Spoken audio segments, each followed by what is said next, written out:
Բայց ես ուզում եմ նաև մենք շատ չնայած Արսենը այստեղ չի, բայց մենք մեր ընկերոջը պիտի անդրադառնանք մի հատ Վազգենի մասին խոսենք, որտեղ մեզ անգամ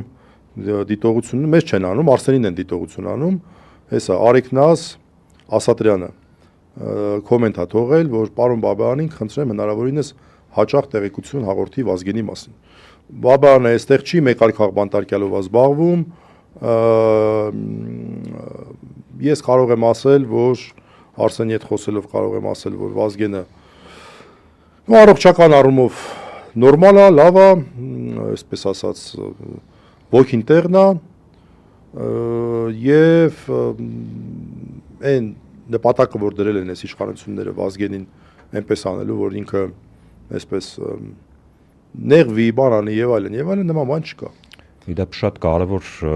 դիտարկում իրականացրեցիր։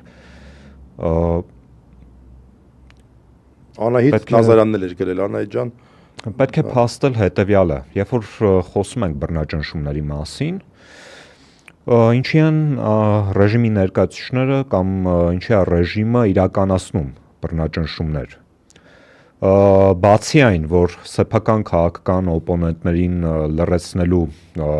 միտում ունի այդ ողջ գործընթացը, իրենք հիմնականում նաև փորձում են կոտրել ամբողջ քաղաքացիներին, կոտրել սեփական քաղաքական օպոնենտներին եւ պետք է փաստել այս տարիների ընթացքում դա նրանց չի հաջողվել եւ անգամ այն մարդիկ, ովքեր որ անցել են այդ ռեպրեսիվ մամլիչի միջով, իրենք չեն կոտրվում եւ իրենք շարունակում են իրենց պայքարը այս վարչակարգի դեմ։ Սա շատ կարևոր հարցնագրում է, որ իրենք չեն կարողանում հասնել իրենց ռազմավարական նպատակներից մեկին։ Այ հենց դրա դրսևորումն էլ Ֆիդանյանն է եւ Դավիթին դուք հիշում եք այս նույն գործով 50 ժամ պահել էին կալանքի տակ, մարդը տոկունությունը պահեց, հիմա էլ միասին հիմնեմնի ենք վարում եւ եւս մի արտահայտություն, որ իրենց չի հաջողվում դա անել, այնա որ մարդիկ շարունակում են նաեւ ֆինանսապես օգնել տղաներին, Վարդան Զոհրաբյան, հա, ճիշտ եմ, կարդում ազգանունը։